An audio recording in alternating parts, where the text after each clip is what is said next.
we are going to finish the book today. At least I hope so. Um, we left off at about the middle of page 103 in Hodge's book. We'll go back a little bit and review up there towards the top of the page about the second paragraph where it says, "Peace is far greater than the thoughts of men." Now, we talked about that. That phrase is often rendered the peace of God which surpasses all understanding. What it means is this, that this peace does not depend on having all the answers or favorable circumstances or a stress free life. What it really means is it is a peace in the storm rather than just the absence of the storm. Because we're all going to go through trials and tribulations. There's not one of us in here that hasn't experienced that. And to know that God is in control, I think makes all the difference. Anybody have any comments on that, or Mark?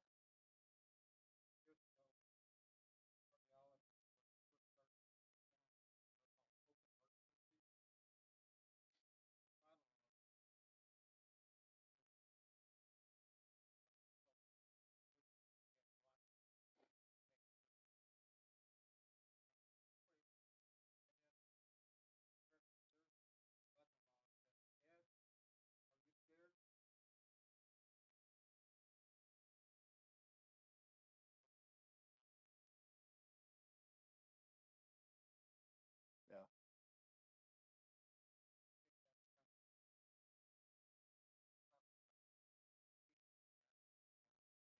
yeah,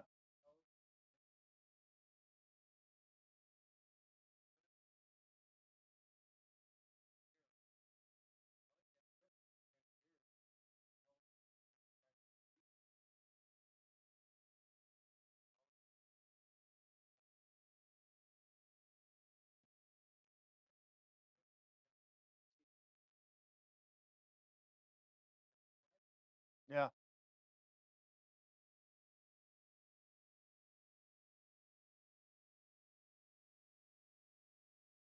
Oh, yeah. It reminds me of the story of I have a cousin by marriage, Faye Harriman, and the Harrimans have a family reunion on the first Saturday of every August, whatever the date that happens to be, in Fayetteville, Arkansas. And one time they came out to California because there's a lot of California Harrimans out here. And so they flew, and Faye had never flown ever before. And I asked her when she got here, I said, "Faye, were you scared?" And she goes, "No." I looked at her kind of funny, like she says, "Look, when I'm here on the ground, God's watching over me. If I'm 30,000 feet in the air, God's watching over me." And so I liked her attitude, and that's exactly what we all should have. Yes, Jardine.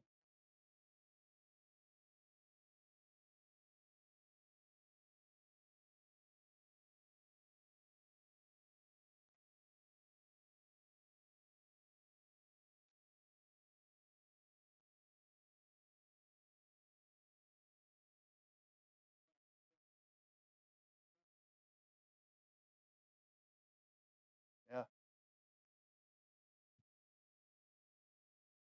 yeah. Whether we live or die, we belong to God. Last week, you and I talked, and you were going to say something. Was that? I can't remember. That was it, right? Yeah, I know. Okay. Yeah. What a beautiful story. Yes, Mark.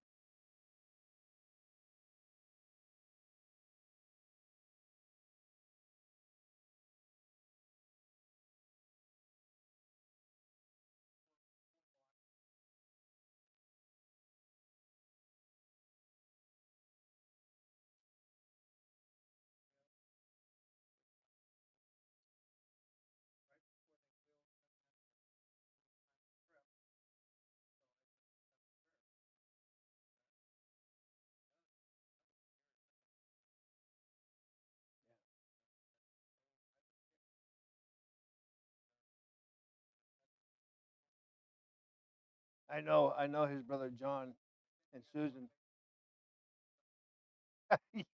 Yeah, It's amazing what they can do. But any other thoughts or comments? All right, looking on down in the book here, talks about that men talk peace while planning war. Yeah, that's true. Men keep on signing peace treaties not worth the paper they're written on. That's very true. Uh, and it says here, peace is not based upon the fear of war, but the love of peace. And then I like this what he says: men must desire a land of peace, not a piece of land. Question or comment? Yeah, yeah, not at all, not at all. Goes on to say that peace is not what a man has or has not. Peace is who a man is, and it's internal peace verse versus external. Um, why don't we have that kind of peace always? Sometimes that internal peace. We're human. Yeah, yeah.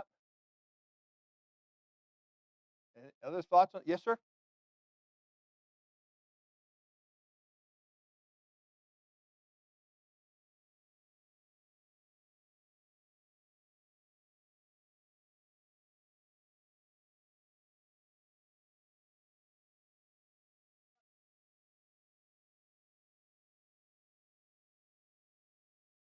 Yeah.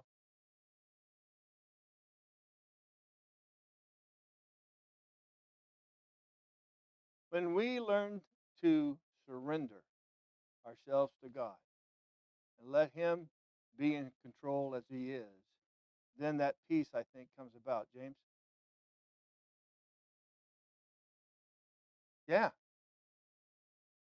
Oh, yeah. When we are bouncing off the walls left and right, up and down, and not, we're spinning out of control. Anxiety builds up, fear. But yet, when we gather our thoughts, and if we can get back to the basics, being that God is in control, you know, sit back, buckle up, and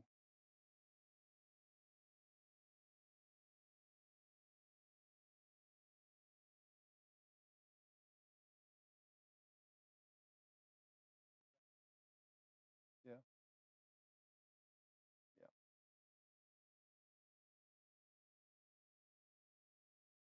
I mean, all of us can go at any time. We want to stay around longer. Well, at least I hope we do. Feel like there's a lot more things I can get accomplished for God. Yes.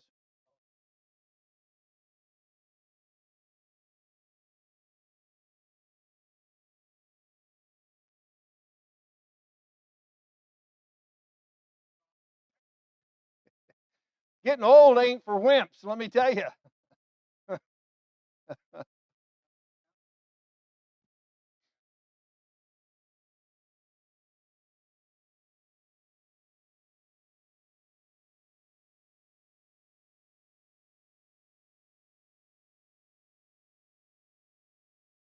Yes, absolutely. Jack?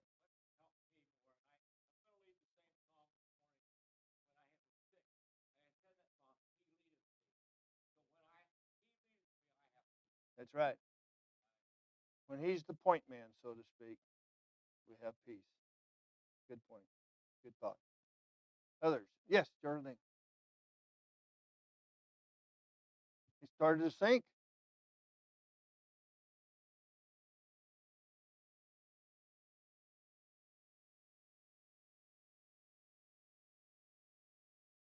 Yeah, yeah, we do. Connie?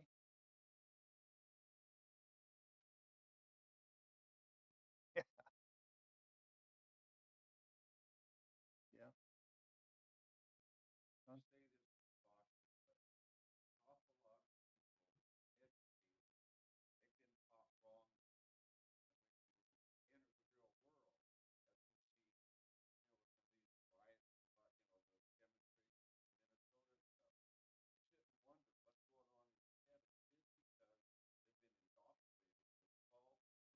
Mhm.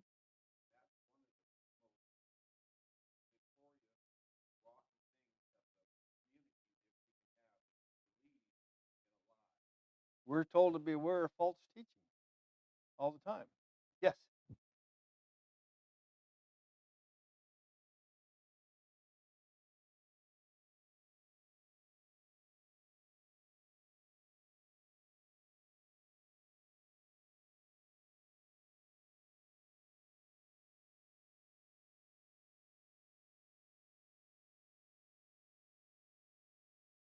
Yeah. It's hard sometimes to understand what God is doing and trusting in God because we're human. You know, yeah, I've said this before. I'm a firm believer that God has a date in mind for all of us to depart this earth. And it doesn't matter if we're here in church singing a song or driving on the highway, whatever it is, ain't nothing we can do to stop it. Yes, Wayne.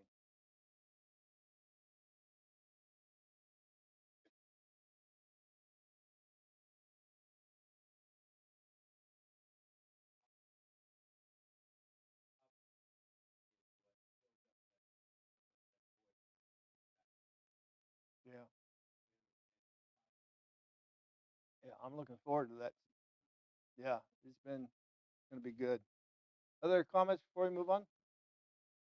Okay, going down on the page about halfway, we see that peace comes from righteousness.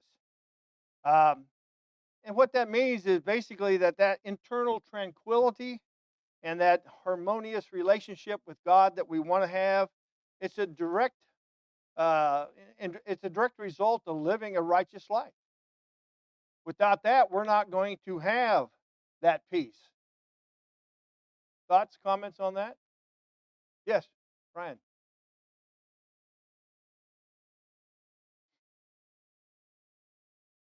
Yeah,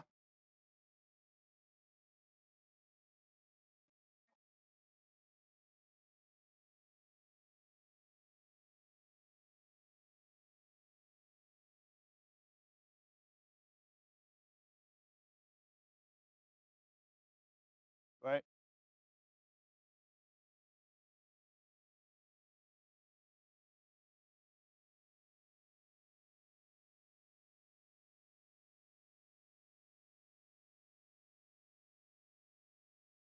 We have to keep on keeping on. I mean, we used to have a Jody we sang in the Marine Corps when we ran. One arm, one leg. You know, uh, that's all you need. Just keep going. Don't stop. Thoughts or comments? Okay. Uh, it says men try to have peace without change. What does that remind you of? Definition of what? Stupidity, but how about insanity? Insanity is if you do the same thing over and over again and expect a different result. That's not going to happen. But I love that when I saw that men try to have peace without change. The first thing that came to my mind is that definition of insanity. In order to have that peace, you have to give up control. And again, as we've talked about, that's hard to do. Hard to do. Thoughts, Jason?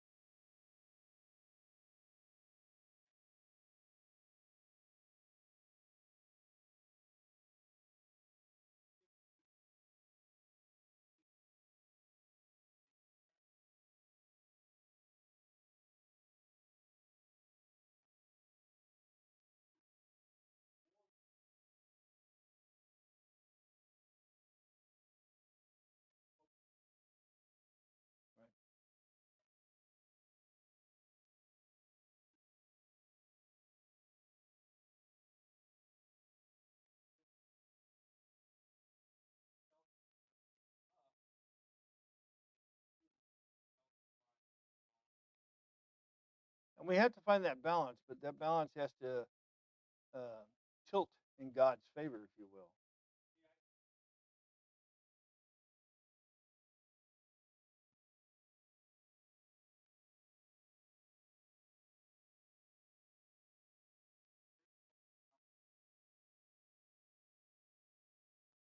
Yeah, that's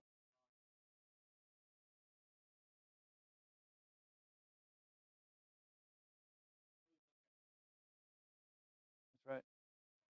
Well, just like it says down there, if you go down a few more lines, peace involves a cost, a price, a sacrifice, and that's what it is. That's what you're going for, right? Yeah. Other thoughts or comments on that? Yes, sir.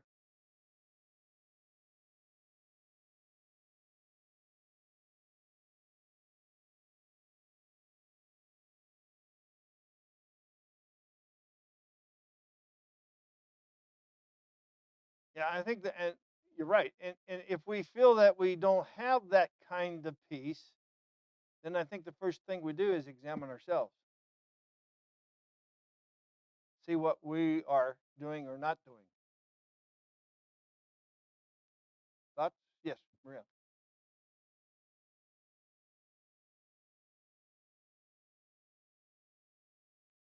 Yeah. Oh, you're out of control.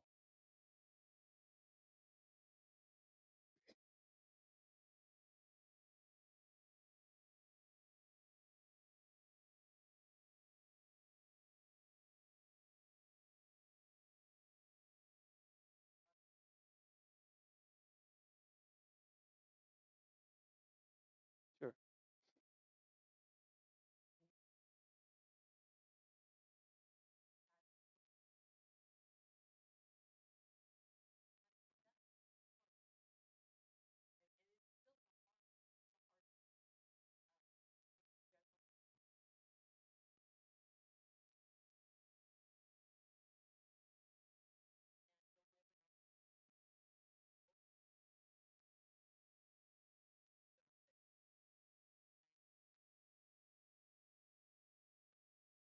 Yeah.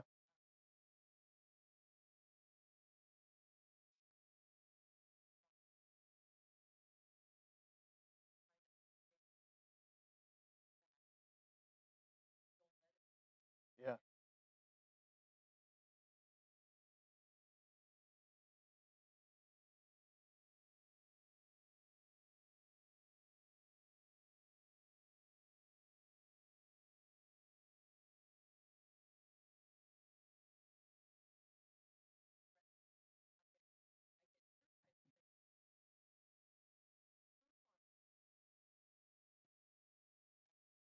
Never had before. Yeah, it is. Amen.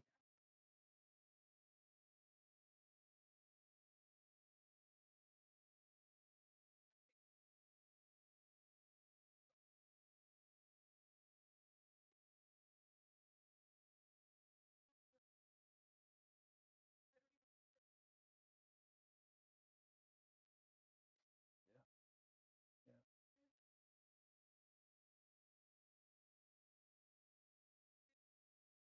Absolutely.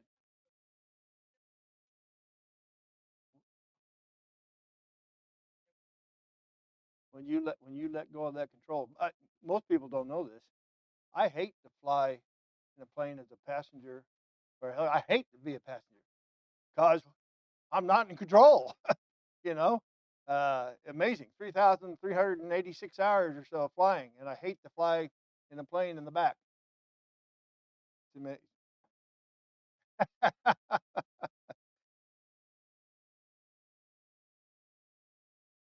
yeah,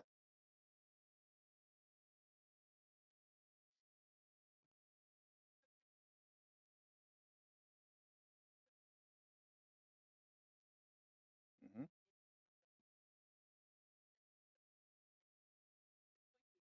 yeah, and things can change that fast, Mark.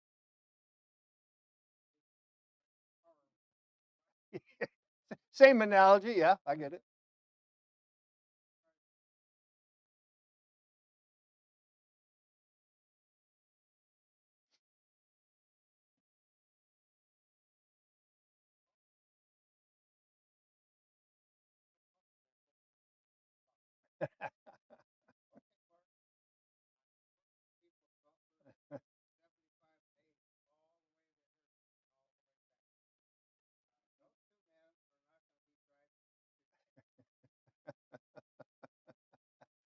Yeah, yeah.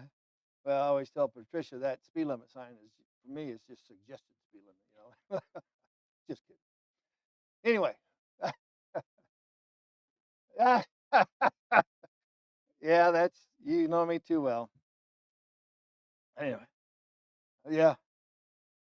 Any other thoughts or comments as we move? Oh, go ahead, John. No, no, please.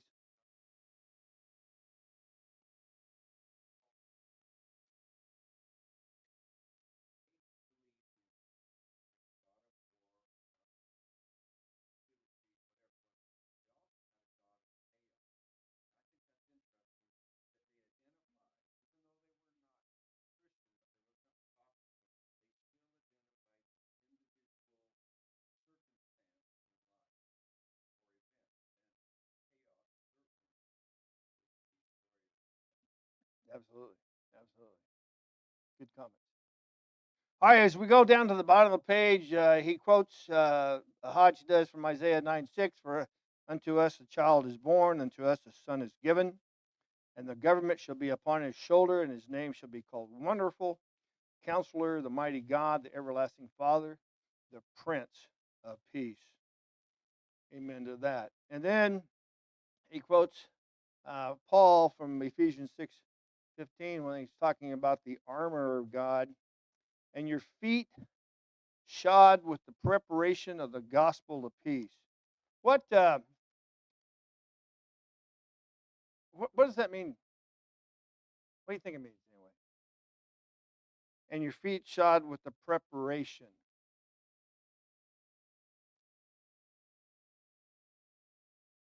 Well, I think part of it is just as soldiers, if you will, using that analogy, need stable footwear, to go into battle. Christians need that inner peace from God to stand against all the evils out there. It's a foundation, if you will. Yeah, I can remember I've always had fairly big feet. And my uncle would say, "Oh, you got a good foundation there." But yeah, that I think that's what it's talking about. And the preparation is that we must be constantly aware of what's going on and the attacks that will come against us, so that we can battle those in appropriate ways. Right? Um, oh, that's right. Yeah, I'll be honest with you. In my 20 years in the Marine Corps, I never went to war. I'm grateful. We practiced a lot, prepared a lot, you know, and it didn't happen. So that doesn't mean that when they tell you you're going to go, you just say, "Okay, I'm going," but you prepare for it. That's right. Good point. Other thoughts?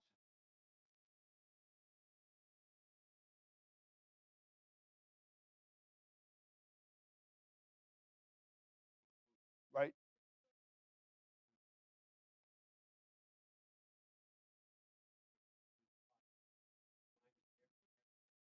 Change socks? Yeah. Yeah.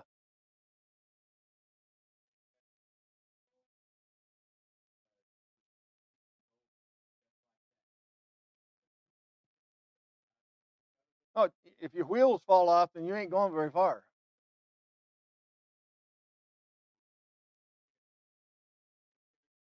Right.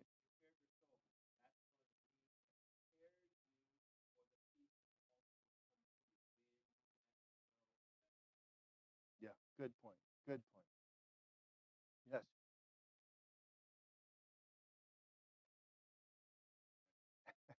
Are you from Arkansas?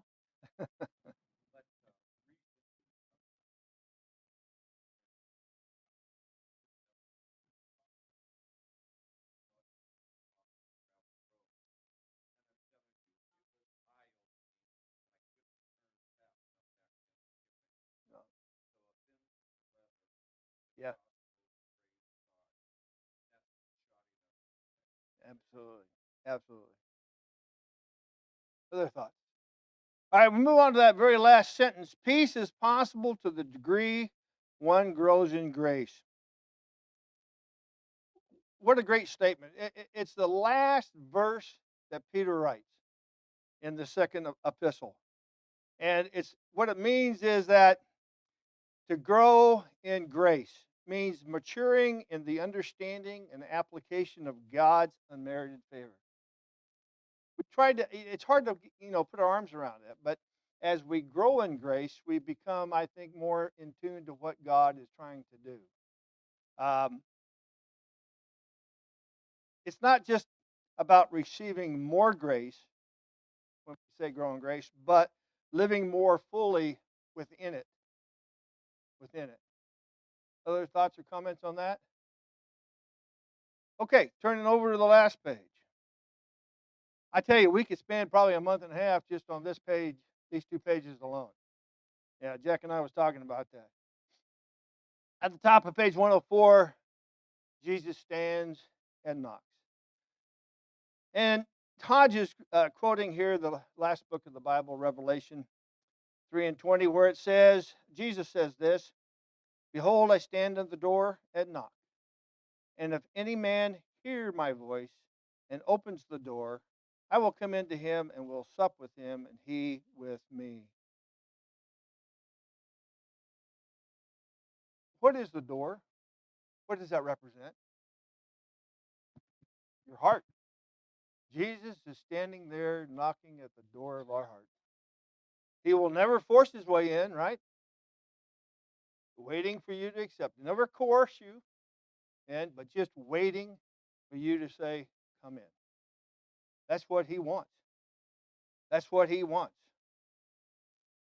Notice, Hodge says this, notice the humility of God. As I said, God will not coerce ever, brethren. He came and died for us. He invites all to come, and the Spirit and the bride say, "Come." And let him that heareth say, "Come."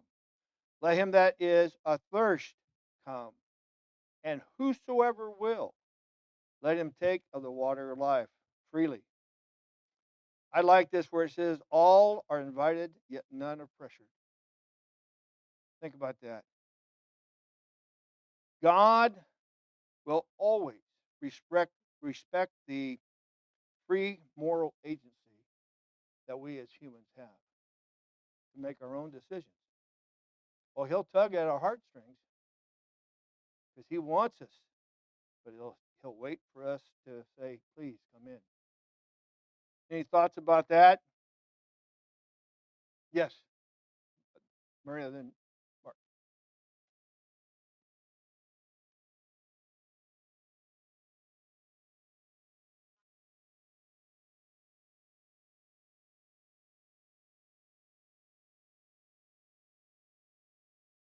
Right.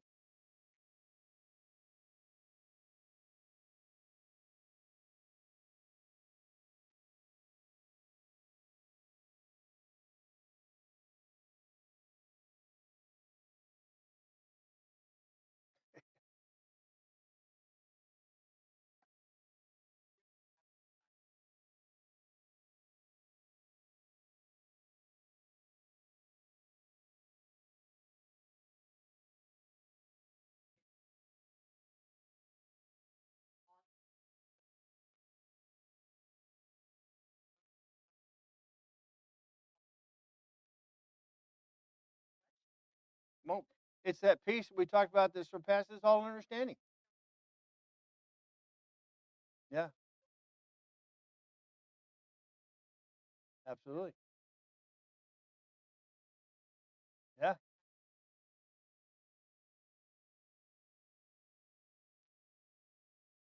and, and he won't leave. He won't leave. He'll keep knocking.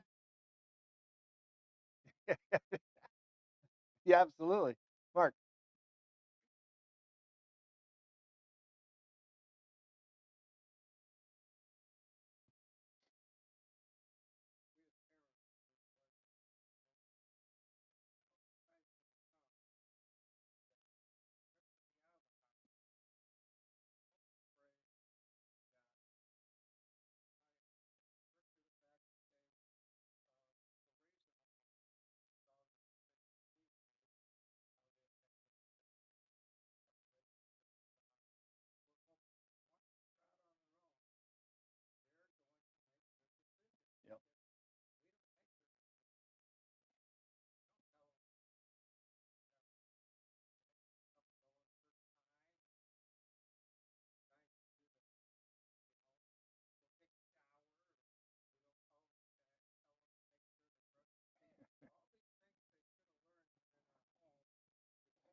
Absolutely. That's one of the most important questions.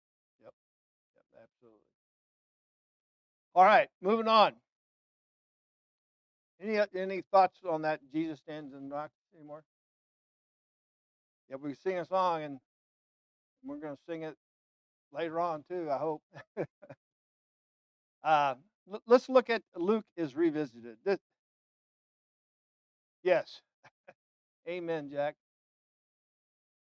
Let me just read it so I don't choke up and get off where I'm supposed to go. Your writer authored "Will God Run" 20 years ago. It has been his desire since to study and write about grace. And then we see from Luke 15, and the father, and he arose and came to his father. But when he was yet a great way off, his father saw him and had compassion and ran and fell on his neck and kissed him. And that's from Luke 15 and 20. This is probably the greatest sermon ever heard on grace. When you think about it, the father was looking, he was searching. And when he saw him, he just took off running. Um, it's interesting that the act of running in this particular culture, uh, for an older man to run was considered undignified. I didn't know that. But yet, the father running symbolizes his eagerness and desperation to restore that relationship before anything else mattered. He didn't wait for the son to even say, "I'm sorry, Dad," but he fell on his neck and kissed him. What an amazing story. Other thoughts or comments on this? I know I'm not doing it justice. It looks like as when we move on down, it's divided into three sections here, and I'll try to finish up here. I want my way, verses 12 and 13. This is sin. It talks about this hospital in Houston. Many patients go there and they die because it's a cancer treatment facility, and only when it gets desperate does people come to that. When cancer is treated early, we know that there's hope, right? The same with man. Men covet, lust, fantasize. The problem lies within the heart. Number two, I want, verses 14 through 17. Satan promises, but he can't deliver. You know, we see all these exciting ads and stuff like that come up and make all these promises. Satan never shows the pain of sin. That would change things, don't you think? Mark, who's going to comment? Yeah.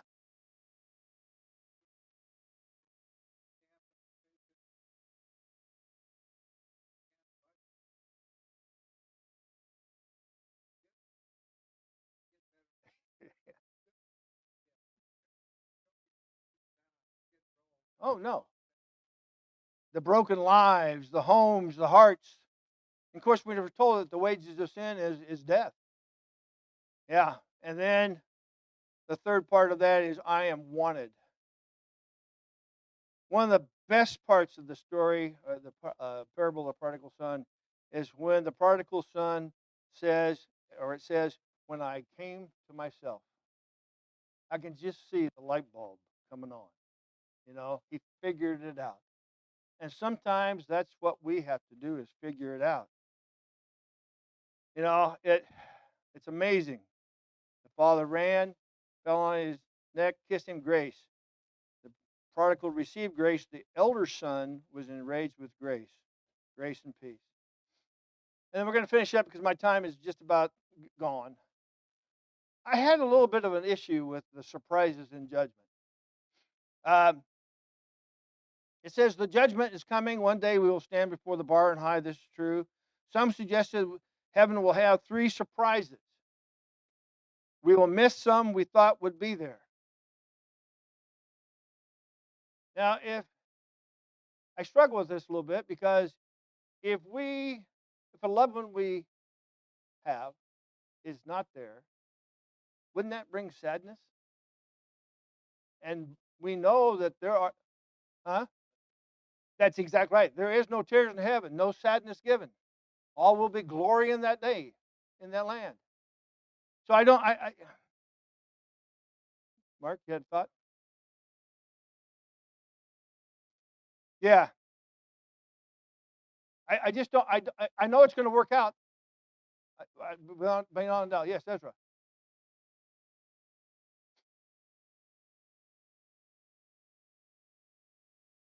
Yeah.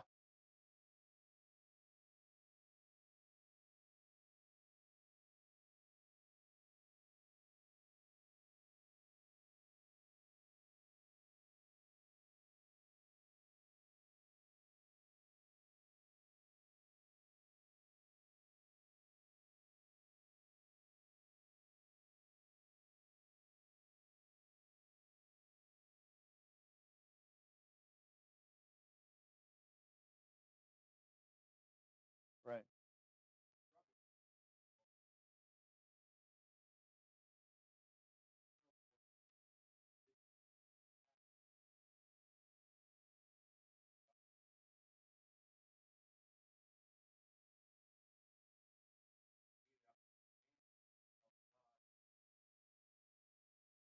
Yeah. Yeah.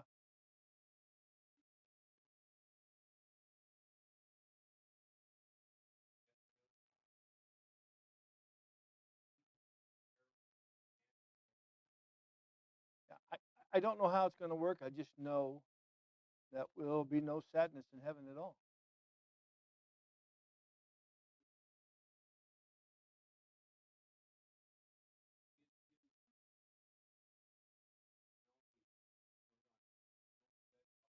Right.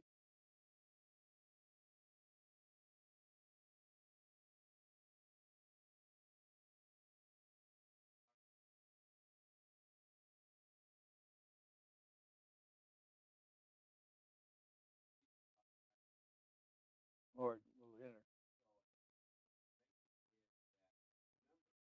Right.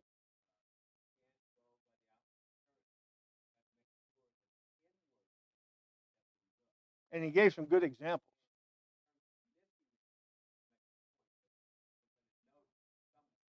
Not there. Would be there.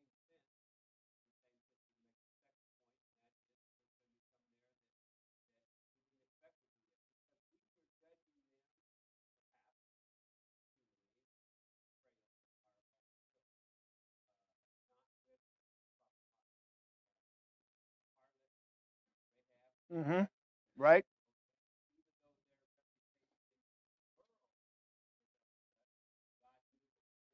In the heart. Right. Yeah, good point. And I believe that to be what he's trying to get across. It's been one of the most amazing studies I think I've ever gone through. So I appreciate it for being able to lead the discussion. Thank you so much. Next week we will have Wayne, and he will start on the providential care of God.